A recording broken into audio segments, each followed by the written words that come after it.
2억 원으로 잡을 수 있겠다라고 생각하고 들어간 입찰자는 2억 원으로 이 물건을 잡은 것이 아니라 약 2억 5,500에 잡은 결과가 되는 것입니다.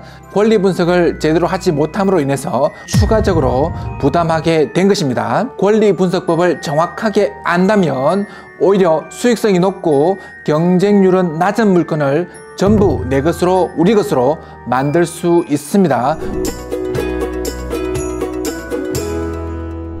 네, 여러분 안녕하십니까? 여러분의 공매, 경매, 멘토 킹교수입니다. 이번 영상은 아파트 빌라 권리 분석 세 번째 영상입니다. 앞서 제공해드린 첫 번째, 두 번째 영상을 아직 시청하지 않으신 구독자님들께서는 먼저 시청해 주시면 이번 내용을 이해하는 데 도움이 될 겁니다. 이번 영상까지 전부 시청하시면 1억 이하로 수도권에서 내 집을 안전하게 마련하실 수 있습니다. 그리고 그 집을 통해서 1년 이내에 수익도 창출할 수 있습니다. 그동안 시드가 부족해서 내 집 마련의 꿈 망설여 오셨던 분들, 그리고 아파트 투자, 빌라 투자 계속 지켜만 보셨던 분들, 이 영상 마치는 순간부터 여러분들께서도 내 집 마련 하실 수 있습니다. 아파트 빌라 투자 성공적으로 마칠 수 있습니다. 단 끝까지 이 영상을 시청하셔야 합니다. 그러면 지금 공매 진행 중인 물건을 통해서 안전하게 수익성 높은 아파트를, 빌라를 내 것으로 만드는 방법, 바로 여러분에게만 전격 공개하겠습니다. 좋아요, 구독, 알림 설정 부탁드립니다. 제가 첫 번째, 두 번째 영상을 통해서 상당 부분 아파트 빌라 권리 분석이 어렵지 않다는 사실을 알려드렸습니다. 그 내용 간단히 요약 정리하면서 이어서 오늘 영상에서 주로 다룰 내용, 선순위 임차인이 존재하고 그 선순위 임차인이 배분 신청을 했을 때 어떻게 살펴봐야 되는지 알려드리도록 하겠습니다. 아파트 빌라 권리 분석은 세 가지 유형으로 요약 정리된다. 첫 번째, 임차인이 존재하지 않거나 그 임차인이 후순위일 때 권리 분석 자체가 의미가 없습니다. 인수받을 권리가 전혀 없습니다. 이러한 물건들은 시세 분석만 해서 바로 임장 출구 전략 챙겨보시고 전문가와 상의해서 입찰, 낙찰 받으시면 되겠습니다.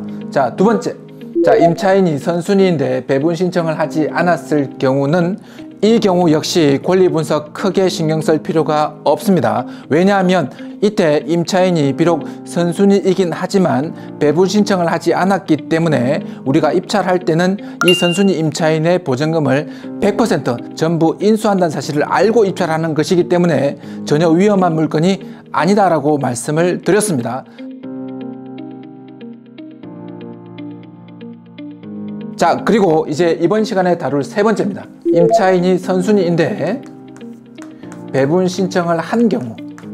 자, 이 경우는 여러 가지 경우의 수를 많이 따져봐야 합니다. 이 경우는 조금 까다로운 만큼 당연히 수익성도 높을 수밖에 없습니다. 이런 경우는 어떻게 이 물건을 풀어가는지 지금 살아있는 물건을 통해서 여러분에게 정확하게 알려드리겠습니다.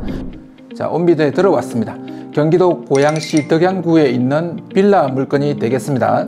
감정평가 금액은 3억으로 평가되어져 있습니다.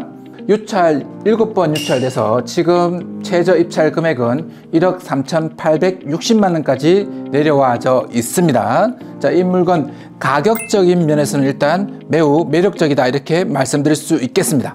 이어서 압류재산 정보를 통해서 이렇게 가격적으로 꽤 괜찮은 물건이 안전한지 안전하지 않은지 한번 살펴보도록 하겠습니다. 압류재산 정보에 들어왔습니다. 제가 첫 번째, 두 번째 영상에서도 말씀드렸던 것처럼 아파트 빌라 권리 분석의 핵심은 선순위 임차인과 등기 권리의 우선순위를 따져보는 것이다 라고 말씀을 드렸고, 공매 물건의 경우에는 그 우선순위를 아주 간단하게 따져볼 수 있다라고 말씀을 드렸습니다. 이 점만 주의하시면 아파트 빌라 공매 투자를 통해서 돈을 잃어버리는 낭패는 결코 당하지 않을 겁니다. 자, 그러면 이 집에 임차인이 먼저 들어왔는지 아니면 은행 직원이 건저당 설정을 위해서 먼저 들어왔는지 따져보도록 하겠습니다. 한 번 더 강조해서 말씀드리지만 이 집에 먼저 들어온 사람은 무조건 법률적으로 보호를 받습니다. 자, 날짜 함께 따져봅니다. 임대차 정보 보니 임차인 보증금 2억입니다. 전입된 날짜가 2021년 12월 15일입니다. 아래로 내려와서 등기사항 증명서 주요 정보에서 말소 기준 권리 등등의 권리 설정일 한번 챙겨 보겠습니다. 자, 권리는 하나밖에 없고요. 설정 일자는 2022년 3월 2일로 찍혀 있습니다. 자, 이렇게 보시면 이 집에 임차인이 먼저 들어왔습니다. 임차인이 1등으로 들어왔고 파주 세무서가 2등으로 들어왔습니다. 자, 임차인이 1등으로 들어왔기 때문에 이 임차인은 바로 선순위 임차인이 되겠습니다. 선순위 임차인. 바로 이 임차인은 선순위 임차인이기 때문에 당연히 공매 과정에서 본인의 계약 기간과 보증금에 대해서는 법률적으로 보호를 받을 수밖에 없습니다. 그 점 한 번 더 기억해 두시기 바랍니다. 자, 선순위로 보호받는 이 임차인이 배분 신청을 하지 않았다면 우리가 두 번째 영상에서 다루었던 것처럼 이 임차인의 보증금 100%는 낙찰자가 그대로 인수를 해야 합니다. 당연히 입찰을 준비하는 입찰자 입장에서는 선순위 임차인의 보증금을 인수받을 조건으로 입찰금을 정하고 입찰 여부를 결정해야 할 겁니다. 반면 선순위 임차인이 배분 신청을 했다면 그 선순위 임차인이 100% 보증금을 다 돌려받을 수 있는지 없는지, 다 돌려받지 못한다면 낙찰자 입장에서 얼마를 추가적으로 더 부담해야 되는지 계산을 해본 다음에 입찰 여부를 결정하셔야 합니다. 자, 입찰 정보에 들어와 보니 이 임차인은 배분 신청을 했습니다. 2020년 8월 23일 날 배분 신청을 마쳤습니다. 그러면 이 물건은 제가 앞서 말씀드린 것처럼 선순위 임차인이 존재하면서 그 선순위 임차인이 배분 신청을 한 물건이 되겠습니다. 그러면 배분을 신청하는 쪽으로 선택한 이 물건에 선순위 임차인의 생각대로 그 선순위 임차인이 배분 과정에서 100% 자기 보증금을 다 돌려받을 수 있는지 없는지 계산을 해 보도록 하겠습니다. 자, 이 물건의 감정평가 금액 여러분 기억하시죠? 약 3억이었습니다. 3억으로 잡겠습니다. 그리고 이 물건의 임차인, 선순위 임차인의 보증금은 2억입니다. 보증금 2억. 이 물건 이번 회차 최저 입찰 금액은 1억 3천만 원인데 이 물건을 2억에 입찰한다고 전제를 깔겠습니다. 자, 그렇게 되면 우리가 앞서 권리 순서에서 보신 것처럼 1순위가 선순위 임차인이었고요. 2순위가 위임기관 파주 세무서였습니다. 자, 그러면 간단히 계산을 하게 되면 선순위 임차인이 보증금 2억이었고요. 우리가 2억에 입찰했다면 이 순서대로 배분을 받는다면 선순위 임차인이 자기 보증금을 다 받아간다라는 계산이 나옵니다. 자, 이렇게 끝나면 좋겠지만 선순위 임차인이 배분 신청을 한 경우는 이렇게 계산을 간단하게 마칠 수가 없습니다. 당연히 조금 복잡하긴 하지만 조세채권 당해세와 선순위 보증금의 우선순위를 한번 다시 따져봐야 할 필요가 있습니다. 자, 그러면 배분표로 가서 한번 따져보도록 하겠습니다. 자, 배분 요구 및 채권 신고 현황으로 돌아왔습니다. 임차인 2억을 배분받았으면 좋겠다라고 신청했고요. 자, 그 아래 파주시청 나와 있습니다. 자, 일반 조세채권이 되겠습니다. 자, 법정기일 살펴봐야 되겠죠.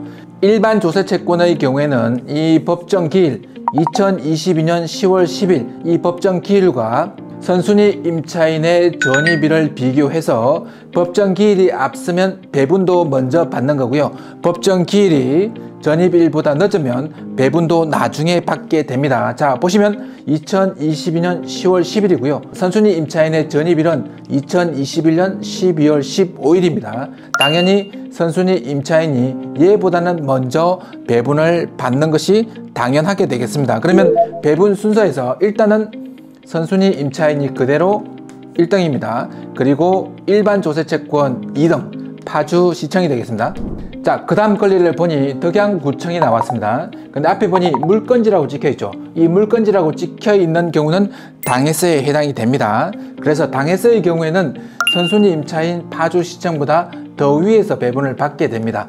법정 기일과는 전혀 상관없이 무조건 당해세라는 이유만으로, 그냥 물건지라고 찍혀 있는 이유만으로 가장 먼저 배분을 받게 됩니다. 근데 다행스럽게도 이 물건지 지방자치단체 덕양구청이 배분을 요구한 금액은 110만 6천 원 정도밖에 안 됩니다. 그래서 영순위 당해세가 존재하긴 하지만 금액이 적은 편입니다. 그래서 선순위 임차인이 2억 정도를 받아가는 데는 큰 영향을 주지 않는 정도의 당해세가 되겠습니다. 근데 우리가 다른 물건을 분석할 때에 이 당해세 금액이 높다면 당연히 선순위 임차인이 보전금을 챙겨가는데 영향을 줄 수밖에 없겠죠. 그래서 물건지 지방자치단체, 물건지 세무서라고 찍혀있는 지자체와 세무서가 배분 요구한 금액은 반드시 챙겨 봐야만 합니다. 이 경우는 그 금액이 작아서 크게 신경 쓸 부분은 아닌 듯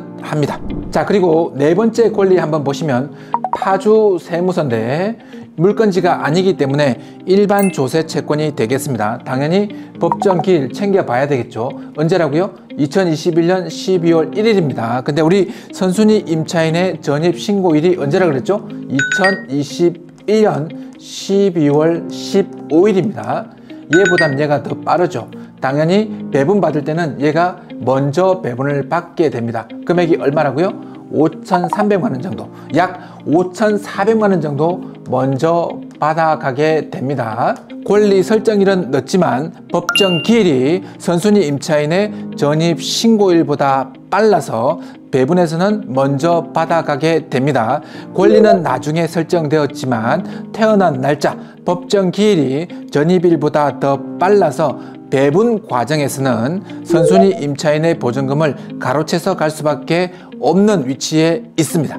자, 이렇게 권리 설정 순서와는 달리 배분 순서대로 다시 금액을 나누어 보니 선순위 임차인에게 돌아가는 돈이 2억이 안 됩니다. 계산을 다시 한번 해보도록 하겠습니다. 먼저 치고 올라온 애는 당해세 116만 원입니다. 그리고 법정 기일이 더 빠른 5,400만 원. 두 가지를 합치면 약 5,500만 원 정도가 되겠습니다. 5,500만 원 정도가 선순위 임차인보다 권리 설정은 늦었지만 먼저 가로채 가는 특권을 누리게 되고, 당연히 선순위 임차인은 본인이 받아야 될 2억 원에서 5,500만 원을 받지 못하는 상황에 놓이게 됩니다. 이 받지 못한 5,500만 원은 누구에게 받느냐? 절대 선순위 임차인 스스로 책임지지 않습니다. 선순위 임차인은 어떤 경우에도 울고 나가지 않는다라고 말씀을 드렸고, 5,500원 어쩔 수 없이 낙찰자가 추가적으로 돌려줘야 합니다. 자, 그렇게 되면 이 물건을 2억 원으로 잡을 수 있겠다라고 생각하고 들어간 입찰자는 2억 원으로 이 물건을 잡은 것이 아니라 결론적으로 보면 약 2억 5,500에 잡은 결과가 되는 것입니다. 자, 이렇게 권리 분석을 제대로 하지 못함으로 인해서 5,500을 추가적으로 부담하게 된 것입니다. 이런 공매 물건 선순위 임차인이 존재하고 그 선순위 임차인이 배분 신청까지 한 경우는 많은 사람들이 이런 물건의 입찰을 전혀 하지 않습니다. 왜냐하면 이런 물건들은 세밀하게 계산하지 않으면, 촘촘히 권리 분석을 진행하지 않으면 추가적으로 본인이 부담해야 될 보증금이 발생하기 때문입니다. 그래서 우리가 선순위 임차인 존재하고 배분 신청을 한 경우 권리 분석법을 정확하게 안다면 오히려 수익성이 높고 경쟁률은 낮은 물건을 전부 내 것으로, 우리 것으로 만들 수 있습니다. 놀공TV와 함께 한다면 여러분 모두가 할 수 있습니다. 이번 영상 포함해서 권리 분석 관련 영상 3영상을 반복해서 보시고 그 영상 끝날 때 바로 지금 아파트 빌라 투자 시작하시기 바랍니다. 혼자 하기에 조금은 시간과 돈과 역량이 부족하시면 망설이지 마시고 주저하지 마시고 놀공TV로 찾아오시기 바랍니다. 언제든지 여러분을 환영하며 기다리고 있겠습니다. 오늘 영상이 도움이 되셨다면 좋아요, 구독, 알림 설정까지 부탁드리겠습니다. 고맙습니다. 공경매 정보 가득한 세미나에 여러분을 초대합니다.